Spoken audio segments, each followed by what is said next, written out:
This is Social Leopards. I'm Bea. And I'm Beth. A leopard is a solitary creature living in the jungle, but often not seen or noticed. Are you a solitary creature trying to navigate the social jungle? This show explores loneliness and the many ways forward. Welcome to Social Leopards. Hello, everybody. I am Beth. And I'm Bea. Welcome to Social Leopards. Hey, Malisa Hepner joins us today. Bea and I are thrilled to have her here. I was a guest on Malisa's podcast, Emotionally Unavailable, a few months back, and Bea's episode with Malisa should be airing on or about the same time that this episode airs. So we'll leave some notes in the show, or some links in the show notes for you. Malisa is a non-traditional therapist. That's by her, the way that she describes herself on her website, and an entrepreneur who has thrived despite what I think I could mildly describe as a difficult childhood. Her passion, her energy, and her vibe are very apparent as you listen to her podcast. And my very first exposure to you, Malisa, was on Threads, which led us to Instagram, which we'll talk about in a minute. So welcome to the show. Thank you. I'm so excited to be here, for real. I'm so excited that you guys invited me. Oh, yes. And I thought it would be interesting to start. The very first Instagram post that I watched was right after you left a coffee shop drive-thru. And I knew at that moment, I was like, I got to meet this woman. That's right. Yes. First one we saw. Yeah. Can you tell us just a little bit about that? And I think it's well worth listening to real. Yeah, that's why I pinned that, honestly, because to be frank, that level of emotion being expressed to other people, whether it was behind a camera or not, was new for me. So what happened? Can you tell us? Yeah, I was at Starbucks, and listen, protest me if you want, okay? Until I get a better coffee shop near me. Actually, I don't love the coffee that much, but they have a order ahead app, okay? And I just want to run in and get my coffee. So there's a new coffee place in town, and if they will get me an app and an order ahead capability, I'll be glad to go there. But anyway, so I was there, and there was these two, I don't even think they were like managers or anything, but two girls who work there, and they were very clearly training a young man who was very new. And every time I go there, I think about it, it's still so upsetting. I think he quit after that day, but he was doing like normal mistakes that you make when you're first starting somewhere, especially a place like Starbucks. And my oldest son's friend has worked for Starbucks for, 10 years, I think. And so, no, that would have made her 13. She's worked there for 7 years or something. I don't know. But I know it's a very fast-paced environment. I know that there are so many things to learn. But that day, they just made it their mission to humiliate him. And everything he did was wrong. And he was working really fast over in this one section, maybe like where you add caramel or things like that, spilled a little bit. And then the girl who I thought at first was possibly trying to be nice and counteract the other person, because I could hear like the tone of her voice seemed nice, but then I'm like listening and looking, and she's being condescending and being sarcastic and saying things that were so ridiculous. Like, this amount of excrement is an automatic health code violation. I'm like, excrement? You don't rats in here shitting on your counter? Like, what? So I was just like, I don't understand why she's making, except my understanding of human behavior. I knew exactly what was happening, but it just killed me because I could just see he was just deflating more and more. And I could also see that the reason the bullying was happening is because they were feeding off each other and they were trying to impress one another. And I was just like, and I have a son who is on the spectrum. I have been the awkward new person at plenty of jobs. And actually it did make me really go back to a couple of times. It more hurt me for my son because he had a really bad experience at a job like that. But I had several where like being the new person sucks, especially. Well, let's just be real. If a woman finds some reason to be jealous of you or intimidated by you, she's going to make your life hell when you're young. That's how it was for me, was Like, I had no self-esteem in high school, so it was interesting to me for people to be intimidated by me or threatened by me or jealous of me. I didn't see it the way I see it now, but I was definitely like, "Okay, you hate me because I'm friends with a boy you like, who I, at that time, would never have dreamed liked me. We were just friends." Now I'm like, "Oh, he liked me." But at the time, I was like, "We're just friends." Just, like, being treated like that over and over, and yeah, that really hurt me so bad because I don't feel like anyone deserves to be, like, doing life and being squashed like a bug.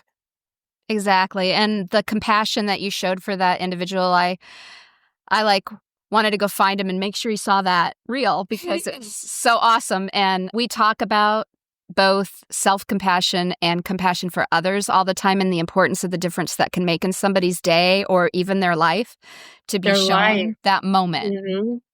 And I remember a time when I was buying my first house with my first husband.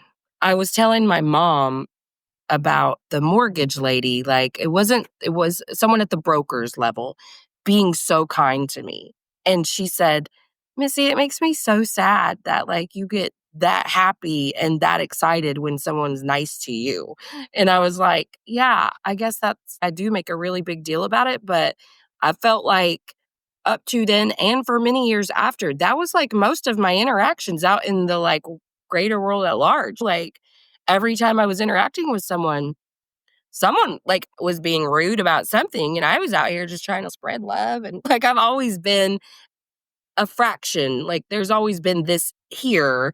I didn't always know, like, how to show love or anything like that, but I've always had a love for humanity and always wanted to make people smile and stuff, so it was really unusual for me to constantly interact with people who did nothing but make others miserable. But I do remember all of the times that just some small gesture made such a difference for me. And yeah, it matters a lot. And the way you move through the world impacts whether you are aware of it or not. Yes. Yeah, so I think sometimes people like you who are or have the propensity to be kind attract, unfortunately, these other people who probably need to learn the lesson.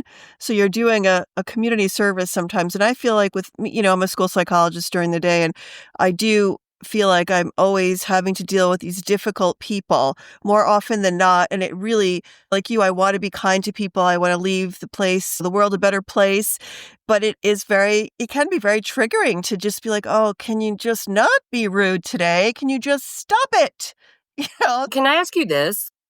Because while you were saying attracting that person, because as I was speaking, I kept thinking, why did I attract that? You know what I mean?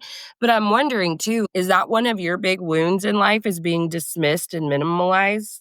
Absolutely. Yeah, me Yeah. too. So that I'm sure that's why we've attracted so many of those Yes. people because we have Yes. to continue to, like, evolve through that. And I'll Yes. tell you, I've learned that I'm not a bad person if I stand up for myself and use my voice for me Yes. too. And so I think that was really where I was like, I don't even have to be cruel or rude to advocate for Mhm. myself and be like, "Oh, well, that was cute. We're gonna start over or we're not gonna talk."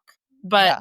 that was a long road. And I think honestly, all of those experiences where I'm just existing, like checking out at Target or whatever I'm doing, and someone's being rude, and I'm like, because I had a friend who'd be like, "Melissa, I just don't understand. This doesn't happen to me." She's like, "No, I got RBF and you don't, and whatever, but I don't understand."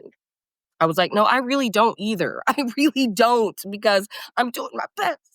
But yeah, I Yeah. think it's probably just like how much you gonna let that happen and without Yeah. finding the balance between love Yeah. for yourself and love for humanity.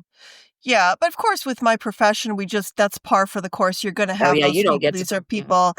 Yeah, they're struggling, and they're frustrated with their families and their children, and you have to be kind. But as far as what you just said, as far as with my life, I'd say I have evolved past those wounds, and I do have maybe one or two people in my environment that really I know that they are toxic for me, but it's Mhm. been a process letting go of them because they're part of some of my social groups.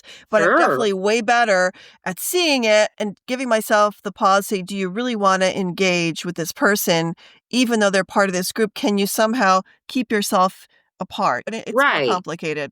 No, I totally get that, and I think too, that's been really revealing to me to learn how to be emotionally available was like how much to give to any interaction. What is my responsibility to myself, to them? And so just learning like I can keep things surface and it still be fun. Like it doesn't have to.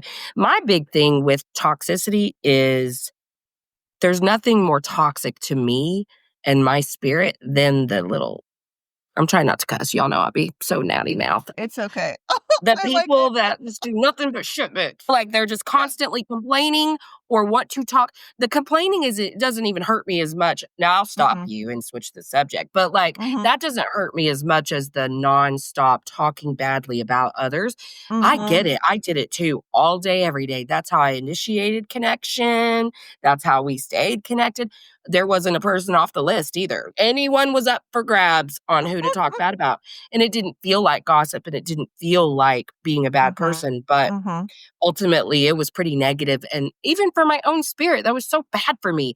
But I also know this is how we are taught as a society to socialize. Because if you're not connecting authentically, what else are you going to talk about? The weather, don't ever bring it up to me. If it's tornado, don't talk to me about the weather ever. But there's the weather, and then there's talk bad, and then how much you hate your job. And that's it. And I'm like, okay, guys, I feel you on that. I really do. But how are you in here? How's it going? But I think that's how you learn what the responsibility to yourself is. But if we're not walking around in a state of connection to our body and you're just floating, then you don't really even know what feels good and what doesn't. So, I mean, I see how I did all the things that I did for so many years, but it's hard now.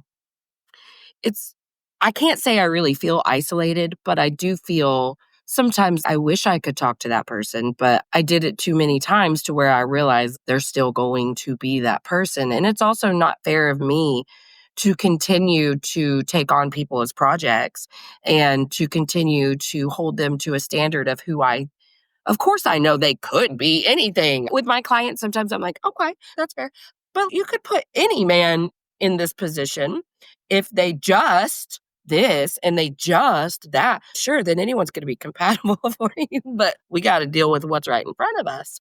So that's why it's a struggle for me because I do want to give more chances and I do want to believe that it can be different. But toxic is toxic and I can't do the healing for others. And maybe they're fine with where they're at. We just don't vibe and I don't need to force the connection anymore.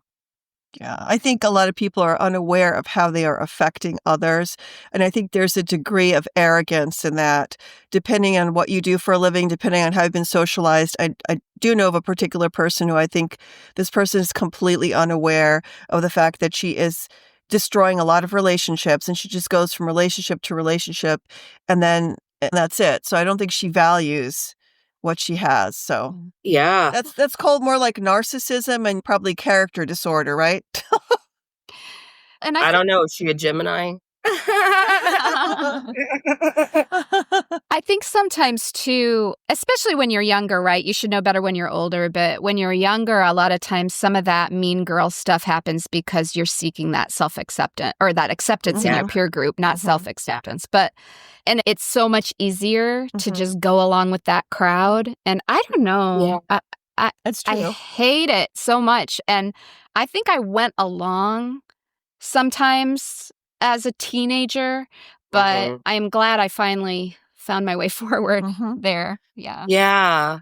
Yeah. To your point about knowing better, doing better, this is probably a hot take.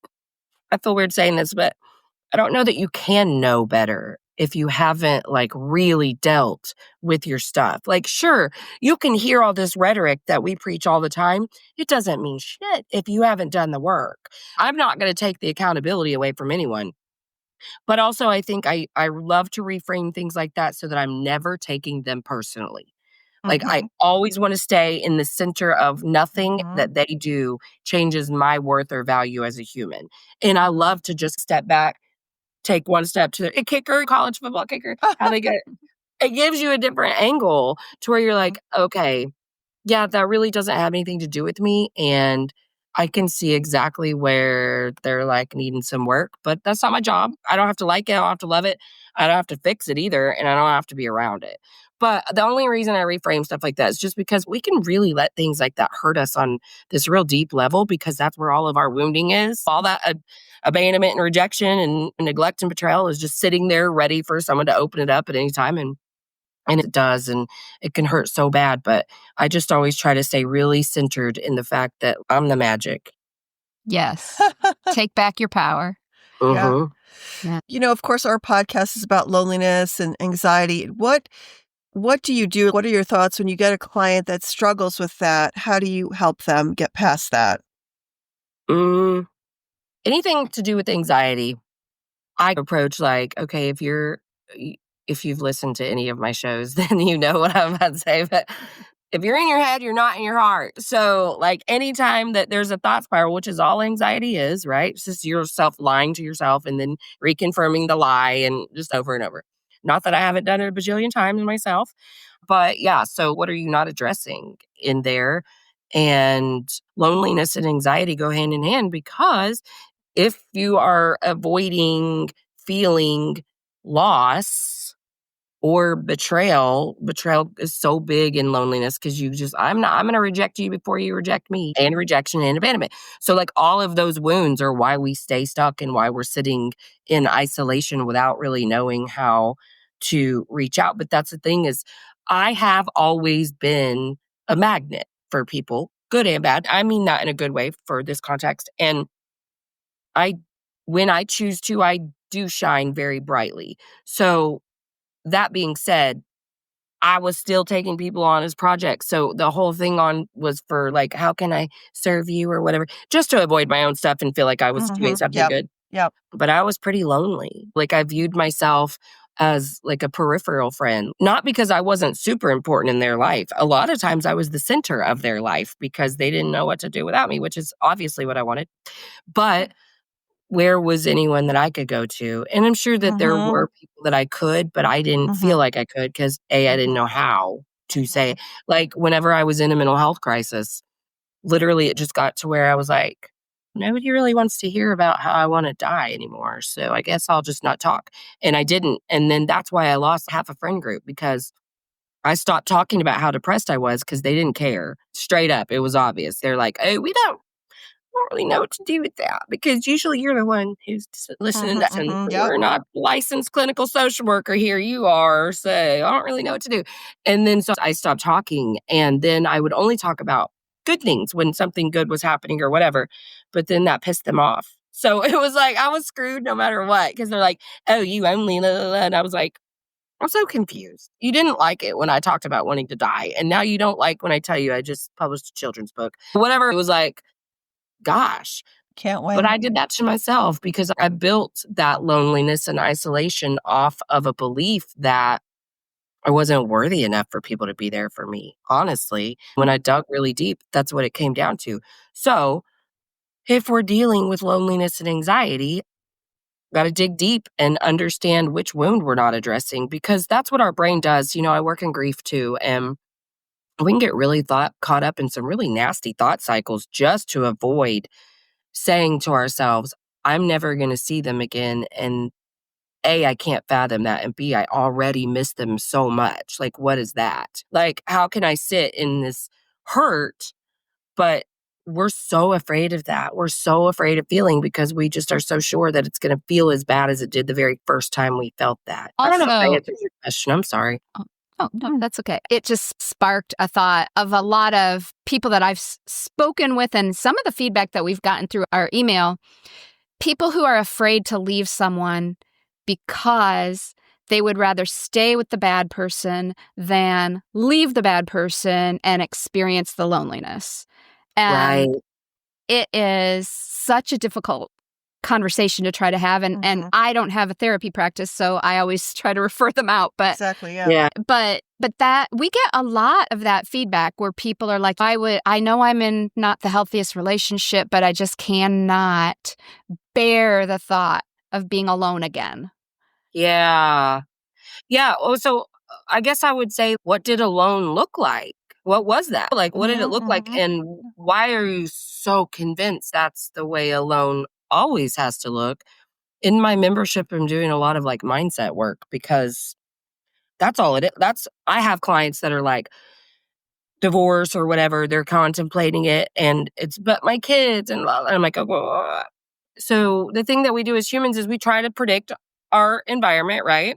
Yes. Okay, so we have to take our prior knowledge. You work in education, you know all about that. Activating your prior knowledge. But sure, that's going to influence what it could look like. But what if we Mhm. stopped imagining the worst case Mhm. scenario and started imagining the worst case as the best case? Oh, I don't have to wake up and worry about this. I Mhm. get the time for this. Like starting to just slowly reframe the way we view things changes everything. But I think too, something that really makes me think about is recently when the new year started, I was like, okay, I want to build a foundation of habits. I don't want to start like some brand new list of habit.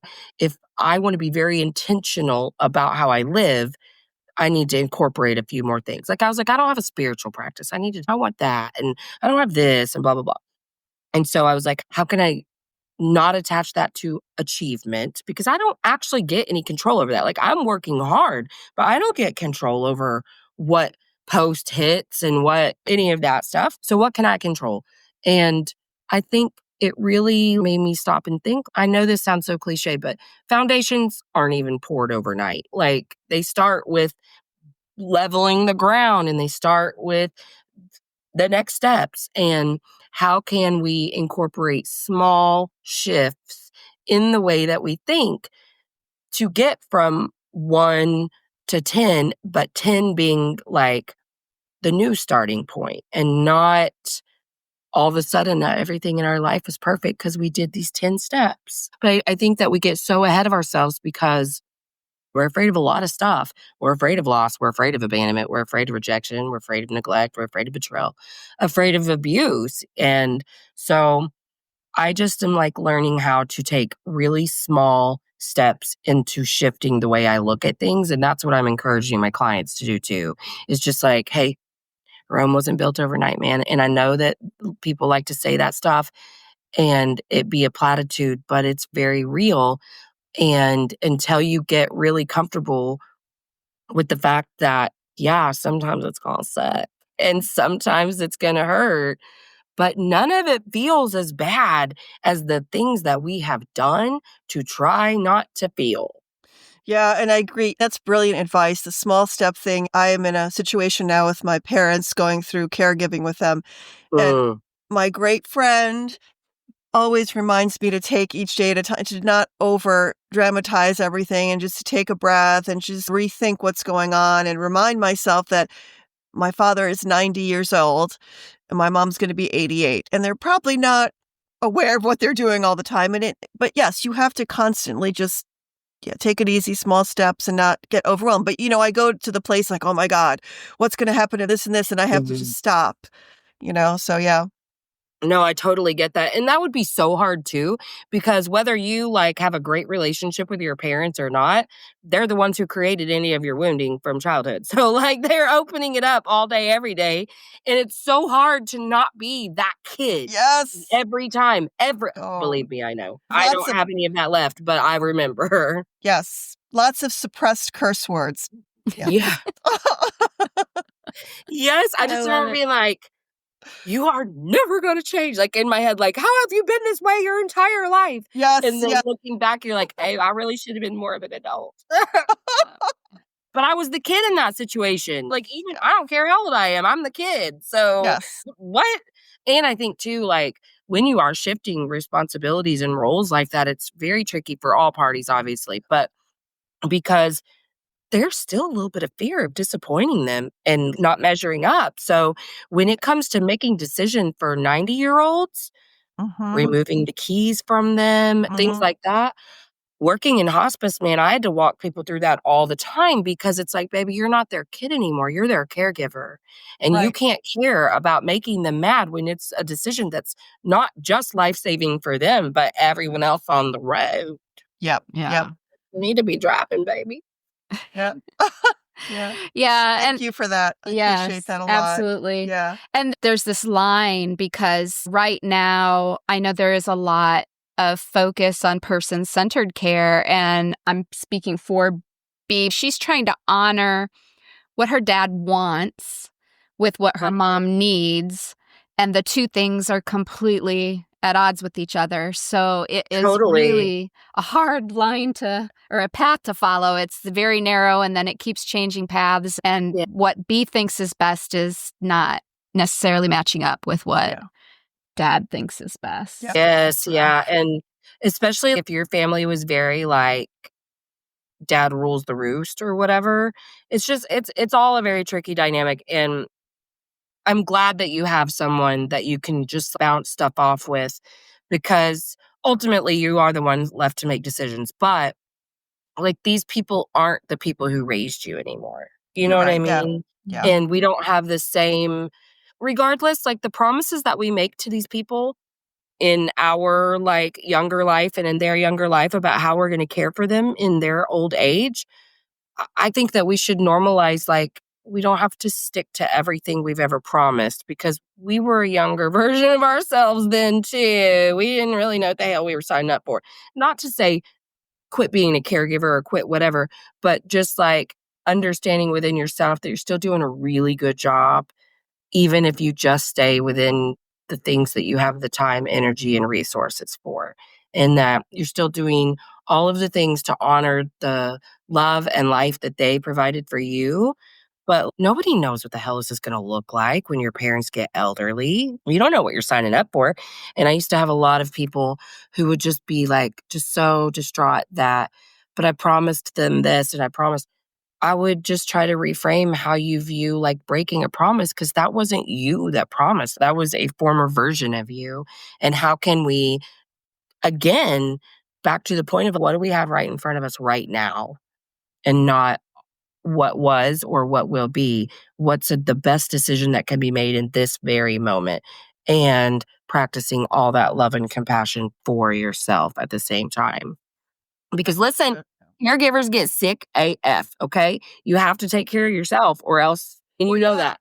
You Well, know all the that is a huge point that you brought up. Yeah, because, I was looking a statistic up, and there was a large percentage of people who caregive that kill themselves, that commit Yes. suicide or get Yes. extremely sick and actually die before the people they're caring for. And I thought, oh my gosh, I've A really got to lot take this of seriously. people, yes, it's a high alarming number. Yes. So, just that balance, what's it worth, right? Like, I'm sure you've heard Hmm. me talk about how, like, my currency is peace or whatever, right? Like, Hmm. Hmm.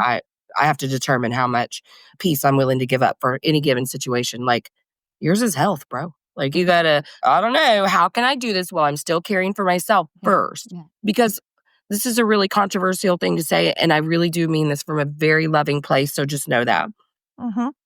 But no matter what your parents have done for you in your entire life, it's actually not your responsibility to provide this level of care, but you are, and that's fine.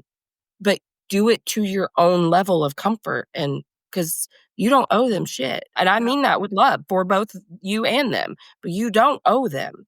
They put you on this earth. Yeah. You didn't ask to be born. Yeah, and I have gotten there, but I so appreciate you saying this. I always think the universe delivers things for us, to us, when we need to hear them. And thank you. It makes me feel so good. You really made my day for Oh, confirming good. that for me. So yeah, thank you. Yeah, absolutely. Anytime. I know, right? It's just that, yeah, you're getting us just during a very pivotal series of changes in Bee's life. So thanks, Bee, for being so vulnerable in this moment. We actually are Seriously, going to thank have you. we're actually going to do a just she and I caregiving follow up because that was one of our most listened to episodes last season was when I shared the journey of my caregiving with my dad. And now she's going through it with her mom. So yeah, it's a lot and it's depressing and you can actually become depressed, which Yeah. leads to all Oh, the yeah. bad stuff we mentioned earlier. So really rough. I'm going to switch gears just a Yes, little of bit course. so that we don't run out of time because I have a couple other things I wanted Yes, to talk about. course. But earlier I introduced you as a non-traditional therapist. Why do you tend to call yourself that? Because I don't have a line between my public self and my private self. Okay. I don't act any differently. Like, I talk to my clients exactly how I'm talking to you right now. And you've been on my show. I cussed and all the things. Everything that you get right here is exactly what you'd get in a session with me. And because I'm willing to throw some tarot in or whatever, stuff like that. Like, because I don't, the big line is sometimes I don't really walk you to water.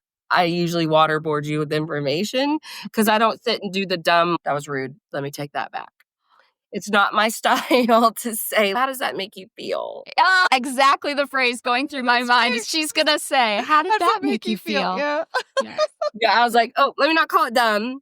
Let me not call it dumb. Inauthentic and stupid. Whatever. Traditional. I hated it. Let's reframe it as a traditional question that gets asked Right. along the way.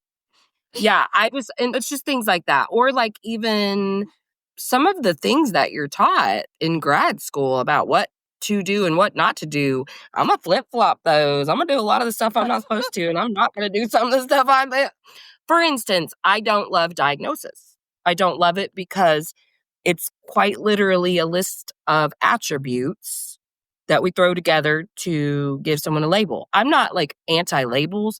And for anything related to a psychiatric, like psychosis, whatever, yes, we need those. We need those so much.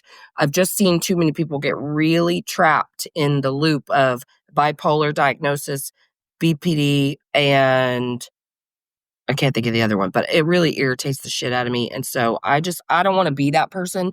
They want the diagnosis. I'll be like, fine. But it's because I just am like, we're all a little bit narcissistic until like I probably met the criteria for most personality disorders. I really did. I really did. And that's not to say that I'm not still a little crazy, but I'm living my life in a very intentional way, and I'm not depressed or anxious. I really live in peace and joy, not because I don't have my moments. Both me and my husband are sick right now, and I hate him for also being sick. I'm just not gonna lie. Now his fault. And so rude. I don't care if we got this from our daughter or not. Like, you're supposed to be taking care of me, and you're not. Gosh. So do you think that part of the reason, and this is what I think, and see if you agree, sometimes if somebody like the kids that I see have a diagnosis, it gives them no motivation to change their behavior because they could say, I'm doing this because I'm this. Or the parent will say, so-and-so is this way. That's why they can't do, you know what I'm saying? So then they're using that as a reason not to have to do anything different. When really those are just words. Yeah. Well, okay. So it really just depends. Yes and no. Yes. And a former version of me didn't even believe in ADHD. I don't want to talk about it. But as I've watched lots of things evolve, I know I've been the parent in that meeting, and I knew how I was being perceived, and I knew that they were thinking that's what I was saying. But yes, people do that where they're like, this is free for all to do whatever because I can't help it. And some people truly believe things like that. That the whatever diagnosis you've been given is a life sentence and no way out. So yes, and that, but I really mean more like young adults who like get diagnosed with bipolar because they were undiagnosed ADHD. And also, I guess the reason I don't like it is because I think that there's a way to work with anything that's going on with your brain or your body. I'm sorry. I'm really protective over some things because it's my own wounding from how shitty I've been treated in the school system, even though I've worked in it. But like every time with this one kid of mine, like every meeting, every whatever, like it's just been so like horrible. But yes, I do think that lots of people, they just have it as a crutch. They don't really know what to do with it. But even ADHD, man, there's so much. Understand this is the way your brain works, but also there's so much we can do. We can do, yeah. Yeah, and I think, and I agree with you, and I think the thing is that sometimes with the young adults that go to college that have assessed, that have helped them get accommodations, sometimes they get so many accommodations that they just stop realizing their own potential because they get so buried and bogged down with, oh my gosh, maybe truly I can't do this. I can't overcome it. So I don't know what I'm going to do. I'm just going to not try. And I think that's where I was going with that. And I do agree. Yes. You have to no matter what you have, no matter who you are, you always can do great things. And you have to find the way to do it in a different way, possibly, maybe like a non-traditional way, what you're saying. So, yeah.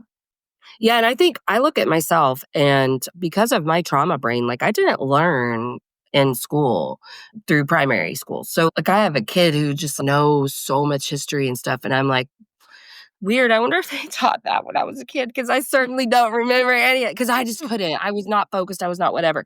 If I had, after graduating from high school with a 1.7 GPA, okay, if I had done that and then someone had provided me with lots of reasons why it was okay that I did that, yeah, it was okay. It was. I'm fine. I got a master's. I'm doing great. Like, whatever. But if they had given me any leeway to lean into the 1.7 instead of, baby, we just got to repair some stuff up here and we got to get you calm and away from all of these people who are psycho and treating you badly and all of these things. Like, we got to work together to figure out how to get you going in this direction versus, hey, you have this diagnosis of, I absolutely could have leaned into that. I'm really thankful that so much of today's rhetoric wasn't around in 1998 when I was like struggling to figure out how to be an adult. I love so much now, but I just, listen, you are a school psych. You know what that DSM looks like. I hate it. I hate the new DSM. I wish it could just be burned. I hate it so much.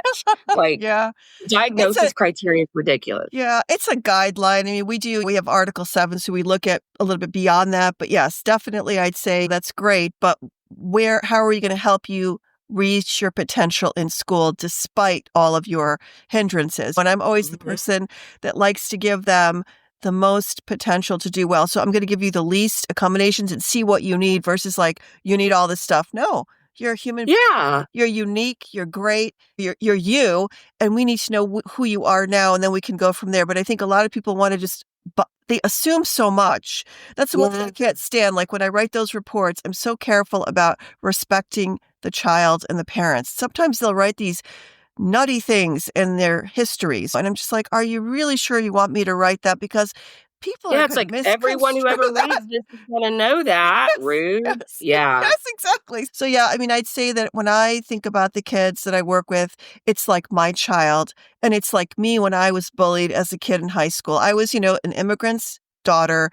English was not my first language. We could go on and on. We'll have an episode about that. But so I totally get that these kids are being bullied. They are being marginalized. The parents, the people that come from like Mexico or China, nobody understands them.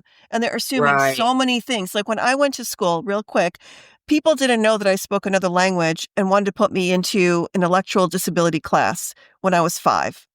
Yes, the nuns. Because English wasn't your first language. They didn't know that I spoke other languages and assumed I couldn't learn English. So I got a tutor and in 1 year learned it. But things like that, people just are so quick to judge. And we have to be very careful, about what we say about them. So true. Absolutely. Another thing that we talk about a lot on our webcast, Another thing we talk about all the time is about self-care and the importance of self-care. Yeah. Do you talk a lot about that in your non-traditional therapy practice? Yeah. So my whole practice revolves around self first. Because if someone comes to me with problems and they're like only focusing, their whole problem is their spouse or their partner, blah, blah, blah. I'm like, okay, yeah, I don't care about that. So let's talk about you and how you can love yourself and give yourself what you're clearly not getting from this person.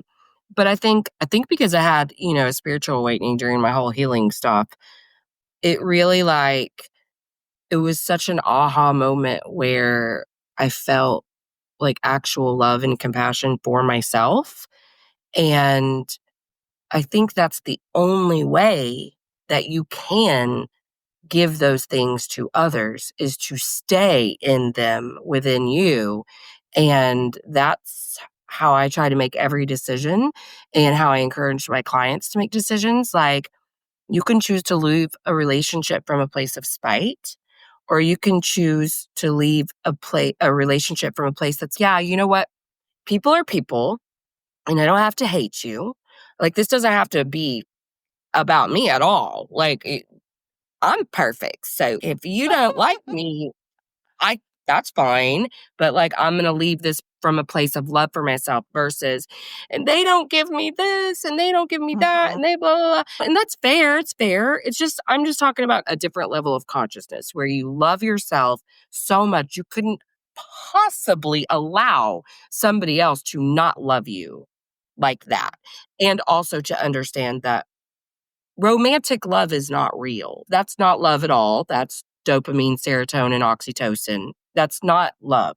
Love is the way you feel for yourself.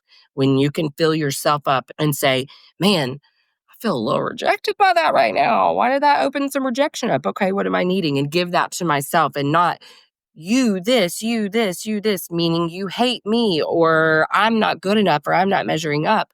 Doing things from a place of love and compassion for yourself just means like always asking yourself, what do I need? What do I need right now? And how can I meet that need if I don't have anyone else around to meet it? And I hate it. I hate it, honestly, because that's been my number one lesson in life is to learn how to meet my own needs instead of expecting other people to. And I'm still working on that. And it makes me mad, truly, because I'm still like, oh, I'm a little bit of a brat. And when I want something, I want you to do that for me. So i.e. my husband being sick at the same time as me. Middle fingers up to him. But it really is such a learning process because you can meet your own needs. The reason we're so afraid of doing it is because somewhere back there, we have this little thing that says we're not enough. And Mhm. we are. So Mhm. I love to confirm like that I am enough and I can meet my needs. And maybe there are some needs that you can't like meet for yourself, but like you could figure out who's safe to go to and ask them to help you sort it out or whatever it is that you're struggling with. But love and compassion for yourself is just like one decision of, yeah, I'm not going to hate myself anymore. But then once you make that decision, the most beautiful thing happens to where you're actually able to see every time some self deprecating remark is about to come out of your mouth or being like sarcastic and condescending with yourself, like all of the things that I used to do that just beat myself down nonstop. I just don't anymore. Like I have an episode coming out soon where I was talking to someone and I said, yeah, I'm a writer too. And then I stopped and I was like, I don't know, minimalizing any of my Mhm. accomplishments. And I was like, oh, but let me revise that, please. Cause I don't go on. Like, I don't say stuff. I don't, if it's not the exact thing I want to feel about myself, then I have to stop whoever I'm talking to and be like, minor revision here. But that's reconfirming that one decision. Every day I have to reconfirm all day, every day, as a matter of fact, that one decision to love myself. Because I'm starting to think we're all going to be screwed up by our parents, and our soul's purpose is truly to just overcome it and find the Mhm. love for ourselves. Like, you can't go wrong. Everything else is so much bigger, better, and brighter when you find that, because then you can be in receivership of love from others. But it's just your love reflected back at you. So, of course, you're not going to see that if you're around toxic people. I talk a lot. I'm sorry. It's all No, we right. love it. No. You're just amazing. You just this light, this beautiful, really light energy. Yeah. It's amazing. Yeah, I think the one thing that kept going through my mind as you were saying that was I think the thing that I tell myself when I'm starting to feel similarly is give yourself grace. And I give that advice often that Mhm. you need to just Yep. stop and Yep. give yourself grace. And Yep. that helps me all the time. And that's that little voice from my mom when I was growing up. You know, there's always something that's tied to it. Yes. And when you take that moment, you can, I don't have to listen to that voice anymore. That voice came from Absolutely. the very distant past, and that was little me. But that was a great thing that she said to you. I don't think Yeah. my parents never, that was never any of the voices I heard, but I like that one. I'm gonna steal that one, but I think she's right. What a beautiful thing she said to you. Yeah. Yeah. I think, Mm. too, I always take it one step further with the grace thing because we're good girls and we have this good girls complex. And so I'm always like, I have to go in here because this is where she is. We're all confident and whatever. It's these people in here that doesn't know what Right. they're worth. So I'm always like, Right. you're still a good girl. And good girls can be blah, blah, blah, whatever it is. And you don't have to be a good girl if you don't want to be. You can go raise hell if that's what you want. So I just like constantly, I try to really hit the source with that because that's truly what it is, good girl syndrome. And good girls don't make waves, and good girls don't make strangers who want to touch them inappropriately uncomfortable. Like all of the things. And I'm like, we're not good girls around here. We do what we want. But she needs to feel like a good girl. So I let her know, you're still a good girl. You're still a good girl. All right. We are growing short on time, and I don't want to miss the opportunity to let you talk about the Luminari. Oh, man. It's been a weird little thing, honestly. I love it. I'm so passionate about it. It's very small right now, and I'm still just figuring it out. And then this is what I'm sad about. I got this whole beautiful direction for it and then got the flu. So this content this week has been shit, but they love it. They say, But what is it? So we have some listeners who haven't had any exposure to you before this episode. So explain to us what the concept is. Because maybe they're going to want to go visit. About building a life that you are in love with. And I have a member right now who's, but I'm doing all the things that I ever, dreamed of or whatever. I'm like, are you feeling all the things that you wanted to feel though? Because I'm hearing a lot of anxiety. I hear a lot of fear, no peace, no joy. So even if you're living the life of your dreams, it can't be if it doesn't feel a certain way. So we're focusing on how we feel, how we can move through the world and gain the experiences that we want, independent of anyone else. So like I was telling you about building a foundation, we're working on that. The first week of this course was building emotional hygiene. And you get a lot of rambling videos from me. It's just, I don't even know how to describe it yet because it's still such a work in progress, but it's my heart, basically. And this is what I've noticed is that my gift truly is in experiencing something, working through it, sharing with others. So I go, what do I need right now? And I do the things and then I share with the luminary. That's basically, and then my hope really is that it's going to be a community where people get advice from each other too. And me, I want a community. I'm lacking friends and just like growing, but something that keeps us living very intentionally and not getting distracted by all this crazy that's happening in the world, like digital detox, emotional detox, everything, just staying very focused on me creating the feelings of the life that I want. Yeah, I want all my dreams to come true, but it's not going to matter if I'm still living in my fear and my doubt and my despair. And so that's my hope is that I can be a light for others and they find theirs and they shine bright too. Like that we bring more and more people into this community to find their own light first and then shine for other people. Because I think that's who's meant for me and my energy is you've gone through some stuff and now you want to help others. And we don't care about how messy it is. And that's been a really beautiful lesson too, is just not being perfect is just fine. And did at first think I needed better standards for the membership than I have for my podcast. But you know what? I love my podcast. I love how authentic it is. And I love how real I am. And everybody, like all the videos that I've posted in there, like me when I first wake up, me looking like hell from the flu. None of it's fake. And you will see me muddle through trying to develop this because I don't know what I'm doing, but I do know I'm giving really good information and helping others live a life that they love. And one more question. What is your superpower and how do you use it to make good? I think my superpower is the ability to speak and everybody hear it in their own language. And I use that for good I feel like sometimes I have a visual. The visual that's happening whenever I'm speaking about this is like light coming out of my mouth.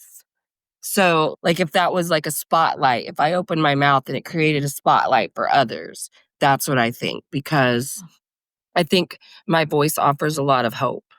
I can see that on the comic strip. Yeah. It was great. totally, yes. That's exactly what I was envisioning. There you go. See?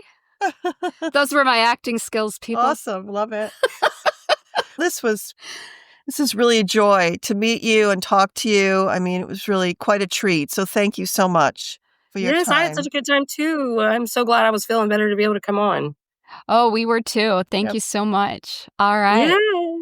Social leopards, until next time. Yeah. See you next week. Bye. Have a nice week.